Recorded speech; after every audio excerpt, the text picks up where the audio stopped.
नमस्कार, जय हिंद बच्चों।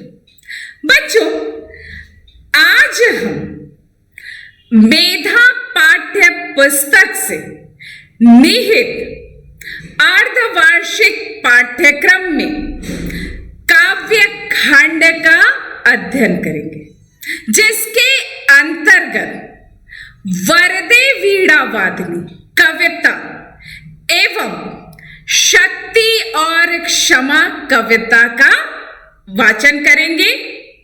साथ ही साथ उसके काठिन्य का भी निवारण करेंगे। इसके साथ ही साथ हम यह भी देखेंगे कि काव्य खंडों पर आधारित प्रश्न कैसे पूछे जाएंगे। बहुविकल्पीय प्रश्न हमेशा कविता है, कहानी है के बीच के भाग से पूछे जाते हैं। तो आपको कविता यदि पढ़नी है या कहानी पढ़नी है तो उसके मूल भाव को समझना अनिवार्य है, तभी आप प्रश्नों के सही उत्तर दे पाएंगे। तो सर्वप्रथम हम काव्य खंड अर्थात जो कविता निर्धारित है उन दोनों कविताओं का वाचन करके उसके काठिन्य का निवारण करेंगे। तत्पश्चात हम उस पर आधारित प्रश्नों के उत्तर को भी देखेंगे। पहली कविता है वरदे वीणा वादनी। ये कविता के कवि कौन है? सूर्यकांत त्रिपाठी निराला। कविता में कवि ने अज्ञानता को दूर करने के लिए और लोगों में नई चेतना का प्रकाश फैलाने की कामना की है। देखते हैं कविता। वरदे वीणा वादनी वरदे, प्रिय स्वतंत्र रव अमृत मंत्र नव भारत में भर दे। काट अंध उर के बंधन स्तर बहजननी ज्योतिर्मय निर्झर। कलुष भेद तम हर प्रकाश भर जगमग जग कर दे। नवगति नवलय ताल छंद नव नवल कंठ नव जलद मंद्र रव नव नभ के नव विहग वृंद को नव पर नव स्वर दे। प्रस्तुत कविता में निराला जी ने अज्ञानता को दूर कर लोगों में नई चेतना का प्रकाश फैलाने की कामना की है। कवि कह रहे हैं वरदे वीणा वादनी, वीणा वादनी मां सरस्वती, वर दो, हमें आशीर्वाद दो। प्रिय स्वतंत्र रव, रव ध्वनि को कहते हैं। तो स्वतंत्रता की जो ध्वनि है और वह ध्वनि किसके समान है? अमृत रूपी मंत्र के समान है, अर्थात जो हमें अमरत्व की ओर ले जाए, जो हमारा कल्याणकारी जो मंत्र है वह हमें वरदान दे दो और भारत में भर दो।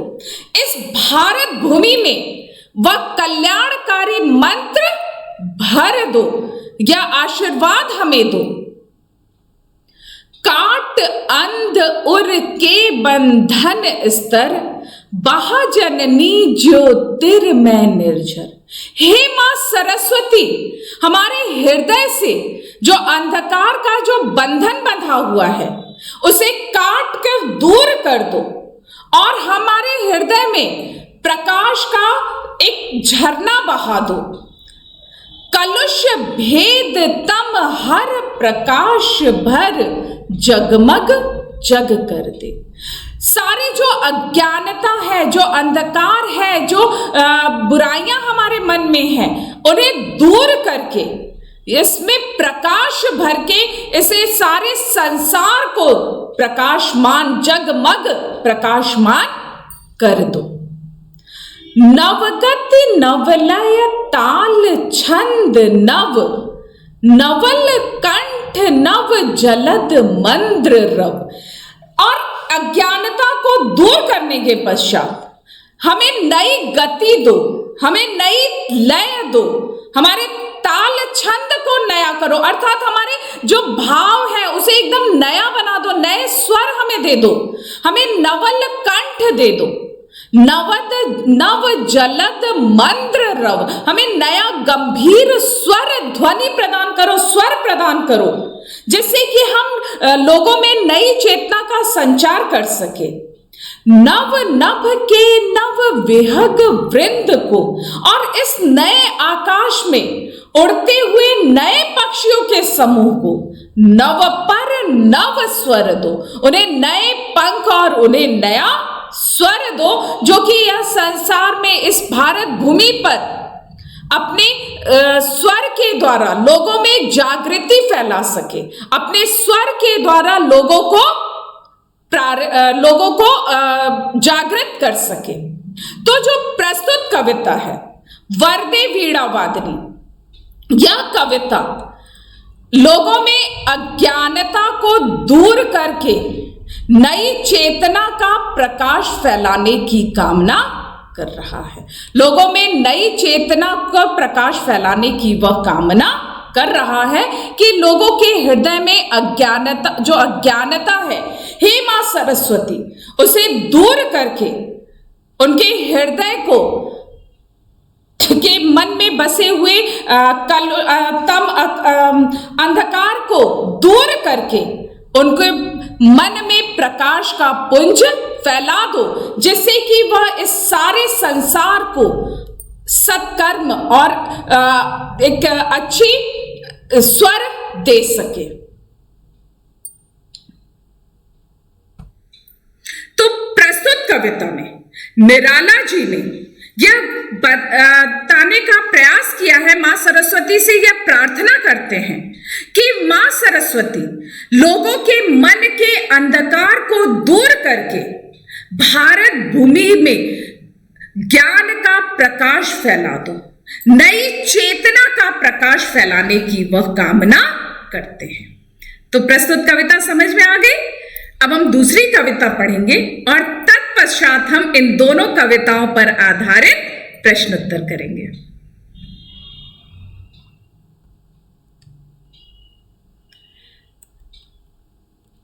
दूसरी कविता है शक्ति और क्षमा। शक्ति और क्षमा कविता श्री रामधारी सिंह दिनकर जी द्वारा रचित है।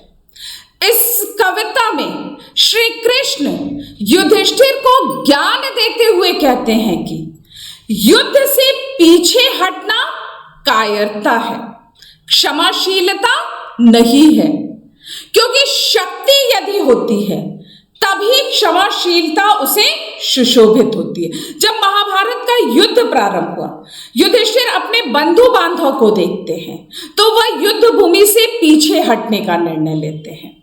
तब श्री कृष्ण उन्हें समझाते हुए कहते हैं कि युद्ध से पीछे हटना कायरता कही जाएगी, क्योंकि क्षमाशीलता उसी को सुशोभित होती है जहां पर शक्ति होती है। कविता देखिए।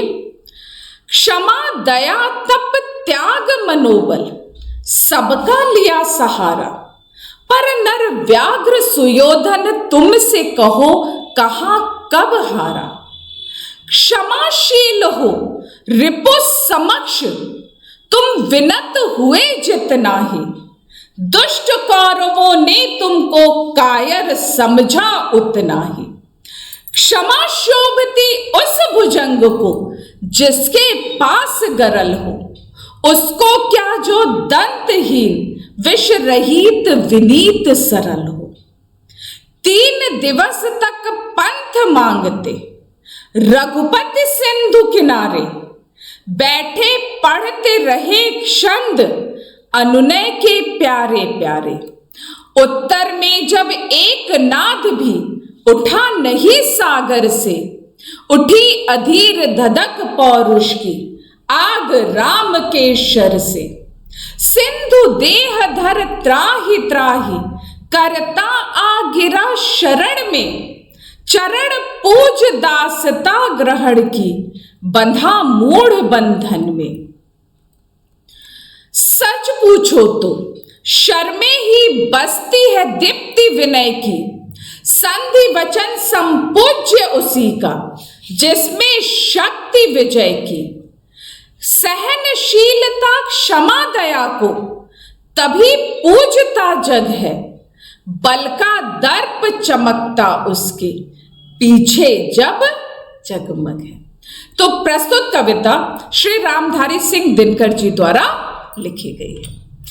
कवि कह रहे हैं कि हे युधिष्ठिर, क्षमा दया तप त्याग मनोबल तुमने सबका सहारा लिया, तुमने यह युद्ध टालने के लिए इन सभी का सहारा लिया, पर नर व्याघ्र सुयोधन तुमसे कहो कहां कब हारा।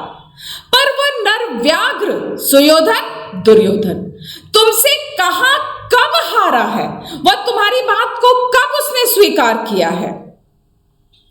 क्षमाशील हो रिपु समक्ष तुम हुए विनत जितना ही, दुष्ट कौरवों ने तुमको कायर समझा उतना ही। क्षमा शोभती है। फिर वो कहते हैं कि हे युधिष्ठिर, तुम जितना क्षमाशील होते गए, शत्रु के समक्ष तुम जितना विनत होते गए, जितना विनीत होते गए, जितना तुम उनके सामने नतमस्तक होते जाए, उतना ही दुष्ट कौरवों ने तुम्हें कायर समझा और उतना ही उन्होंने तुम्हारा अपमान किया। क्षमा शोभती उस भुजंग को, फिर वो उदाहरण देते हैं कि हे युधिष्ठिर, क्षमा उसी भुजंग को, उसी सर्प को शोभायमान होती है जिसके पास गरल होता है, जिसके पास विष होता है। उसको क्या जो दंतहीन विष रहित विनीत सरल है। उस सर्प की क्षमाशीलता का कोई महत्व नहीं होता है। जो विष से रहित होता है, जो विनीत होता है, जो सरल होता है, ऐसे सर्प यदि किसी को क्षमा करता है तो उसका कोई महत्व नहीं होता है। उसी प्रकार से हे युधिष्ठिर, तुम शत्रु के समक्ष जितना विनत होते चले गए, उन्होंने उतना ही तुम्हें कायर समझा। 3 दिवस तक, फिर वह दूसरा उदाहरण देते हैं, 3 दिवस तक पंथ मांगते रघुपति सिंधु किनारे, बैठे पढ़ते रहे छंद अनुनय के प्यारे प्यारे। हे युधिष्ठिर, प्रभु श्री राम जब लंका पर आक्रमण करने के लिए जाते रहते हैं तो सिंधु समुद्र के किनारे बैठकर 3 दिन तक वह उसे रास्ता मांगते रहे, अनुनय के प्यारे प्यारे छंद पढ़ते रहे, उनसे याचना करते रहे कि वह उन्हें रास्ता दे दे। उत्तर में जब एक नाद भी उठा नहीं सागर से, लेकिन जब प्रत्युत्तर में सागर में एक स्वर भी नहीं कहा, एक उत्तर भी नहीं दिया, उठी अधीर धधक पौरुष की आग राम के शर से।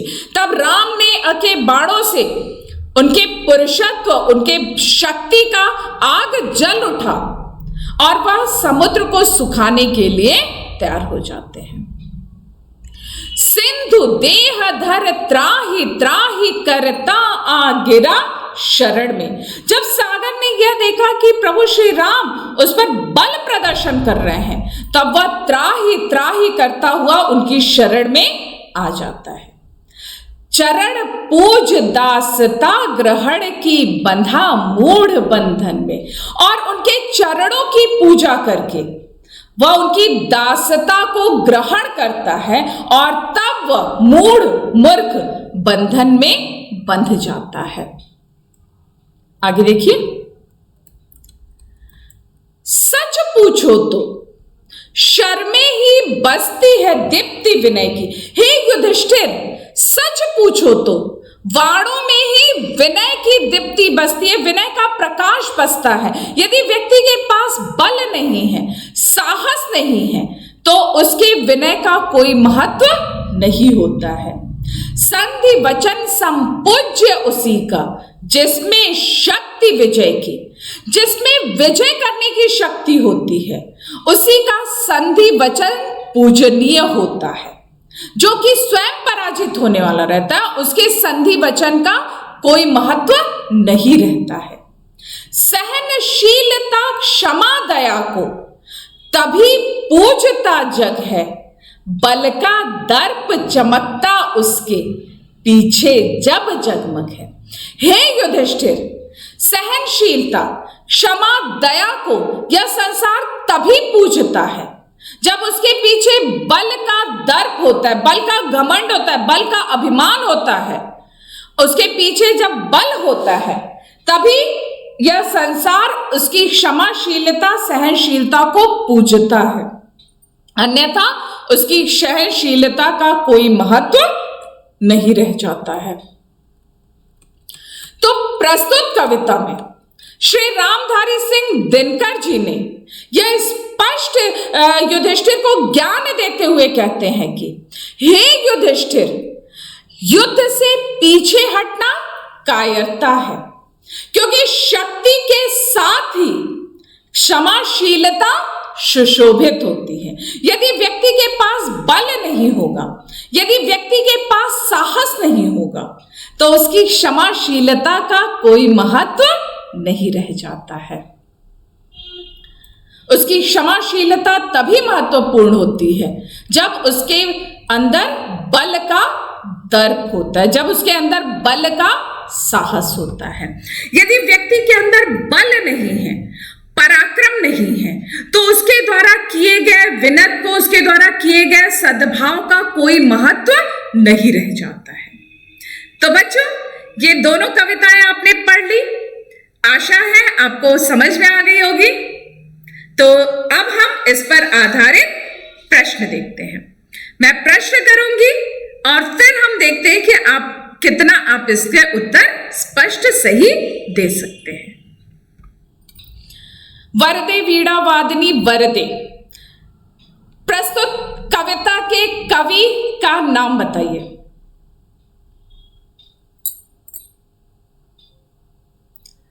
प्रस्तुत कविता के कवि का नाम है सूर्यकांत त्रिपाठी निराला। ठीक है। वीणा वादनी, वीणा वादनी का तात्पर्य क्या है? वीणा वादनी का प्रयोग किसके लिए किया जा रहा है? वीणा वादनी का प्रयोग मां सरस्वती के लिए किया जाता है। वीणा वादनी अर्थात वीणा बजाने वाली कौन? मां सरस्वती। काट अंध उर के बंधन स्तर, बहाजननी ज्योतिर्मय निर्झर। उपर्युक्त पंक्तियों में, ये जो उपर्युक्त दो पंक्तियां मैंने अभी पढ़ी है, इन दो पंक्तियों में उर का क्या अर्थ है? उर का अर्थ है हृदय। ठीक है। कलुष भेद तम हर प्रकाश भर, जगमग जग कर दे। कलुष भेद का क्या अर्थ है? मलिनता और पाप के संदर्भ में यहां पर प्रयुक्त हुआ है। कवि मां सरस्वती से क्या प्रार्थना कर रहा है? उपर्युक्त कवियों में वरदे वीणा वादनी कविता में कवि मां सरस्वती से क्या प्रार्थना करता है? अज्ञानता को दूर करके लोगों में नई चेतना का प्रकाश फैलाने की वह प्रार्थना करता है। लोगों के हृदय से अज्ञानता को दूर करके नई चेतना का प्रकाश फैलाने की कामना कर रहा है। समझ में आ गया? अच्छा, अब इस पे यदि प्रश्न में इतना प्रश्न समझ में आए, अब यदि हम प्रश्न करते हैं, ज्योतिर्मय निर्झर का अर्थ बताइए। प्रकाश से भरा हुआ झरना। ठीक है, समझ में आया? प्रकाश से भरा हुआ झरना के लिए क्या कहा जाता है? क्या कहा कवि ने? ज्योतिर्मय निर्झर। ठीक। कवि पक्षियों के समूह के लिए क्या कामना करता है? उपर्युक्त कविता में कवि पक्षियों के समूह के लिए मां सरस्वती से क्या कामना कर रहा है? उन्हें नया पंख और नया स्वर देने की वह कामना कर रहा है। तो बच्चों, बहुविकल्पीय प्रश्न इसी प्रकार से बनेंगे। तो कविता यदि आपको पूर्णतः स्पष्ट हो गई होगी तो आप कविता के उत्तर दे सकेंगे। आइए दूसरी कविता के प्रश्नोत्तर को देखते हैं।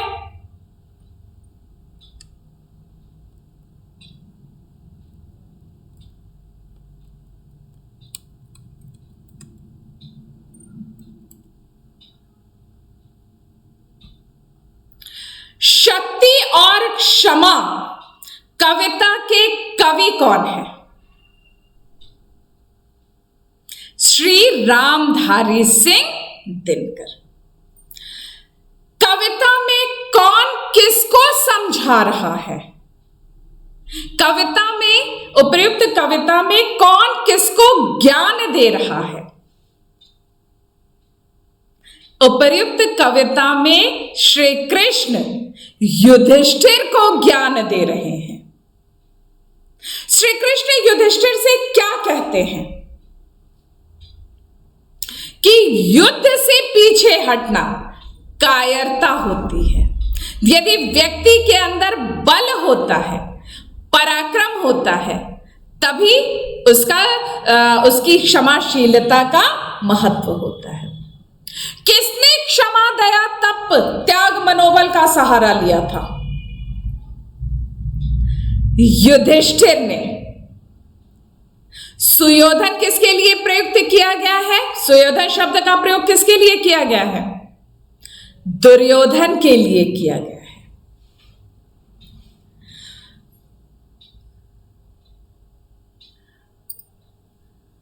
भुजंग शब्द के दो पर्यायवाची शब्द बताइए। सर्प और सांप। किस भुजंग को क्षमा सुशोभित होती है? किस प्रकार के सर्प को क्षमा सुशोभित होती है? जिसके पास विष होता है। प्रभु श्री राम कहां जाने के लिए सागर से प्रार्थना कर रहे थे, सिंधु से आग्रह कर रहे थे? लंका पर आक्रमण करने के लिए। और वह लंका पर आक्रमण करने के लिए वह सागर से प्रार्थना कर रहे थे। प्रभु श्री राम कितने दिन तक बैठकर वहां पर प्रार्थना, सिंधु के किनारे बैठकर प्रार्थना करते रहे? 3 दिन तक।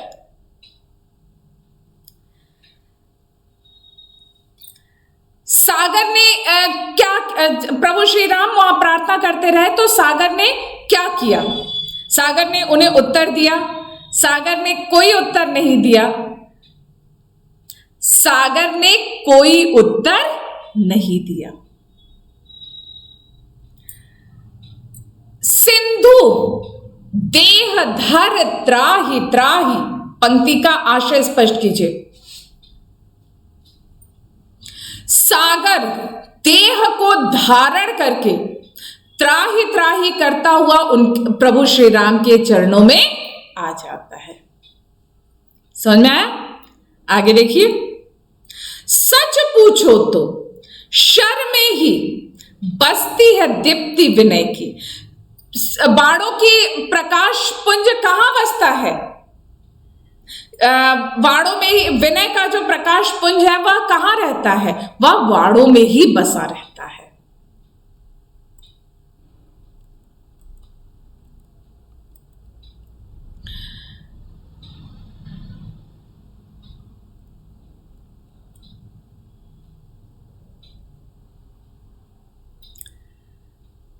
क्षमा दया किसको शोभा देती है? सहनशीलता दया किसको शोभायमान होती है, किसको शोभा देती है? जिसके अंदर बल का दर्प होता है, जिसके अंदर साहस होता है। सहनशीलता दया उसी को शोभायमान होता है। तो बच्चों, बहुविकल्पीय जो प्रश्न होते हैं वह कविता हो कहानी के बीच में से ही पूछे जाते हैं। यदि आपको कविता पूर्णतः स्पष्ट हो गई होगी तो आप कविता का उत्तर भली भांति दे सकते हैं। आपके पाठ्यक्रम में 2 कविताएं हैं, वरदे वीणा वादनी और शक्ति और क्षमा। वरदे वीणा वादनी सूर्यकांत त्रिपाठी निराला जी द्वारा रचित है और शक्ति और क्षमा कविता श्री रामधारी सिंह दिनकर जी द्वारा रचित है। वरदे वीणा वादनी कविता में निराला जी मां सरस्वती से अज्ञानता को दूर करके लोगों में नई चेतना का प्रकाश फैलाने की कामना करते हैं। वह मां सरस्वती से यह प्रार्थना करते हैं कि वह लोगों के हृदय में नई चेतना का संचार करे। जो उनके हृदय में अज्ञानता भरी हुई है, कलुषता, पाप भरा हुआ है, उसे दूर करके नई चेतना का प्रकाश फैला दे। दूसरी कविता शक्ति और क्षमा कविता में युद्ध भूमि में जब युधिष्ठिर अपने बंधु बांधवों को देखते हैं तो वह युद्ध करने से मना कर देते हैं। तब श्री कृष्ण उन्हें उपदेश देते हुए कहते हैं कि युद्ध से पीछे हटना कायरता है। तो काव्य पंक्तियों में श्री कृष्ण युधिष्ठिर को संदेश दे रहे हैं, यदि युद्ध से पीछे हटना कायरता है। यदि व्यक्ति के पास साहस होता है, यदि व्यक्ति के पास बल होता है, तब उसका गर्व, तब उसकी सहनशीलता, उसके दया भाव का महत्व होता है। तो आज की पुनरावृत्ति की कक्षा के द्वारा आपको दोनों काव्य खंडों को स्पष्ट किया गया है। आशा है कि आपको कविता पूर्णतः स्पष्ट हो गई होगी। आने वाली कक्षाओं में हम व्याकरण खंड और गद्य खंड को एक बार पुनः पुनरावृत्ति करेंगे। आप इस दोनों कविताओं को भली भांति ध्यान पूर्वक पढ़ लीजिएगा, कठिन शब्दों को देख लीजिएगा और कविता के मूल भाव को अवश्य पढ़ लीजिएगा। तो आज की कक्षा को अब मैं यही पूर्ण विराम देती हूं। जय हिंद, जय भारत।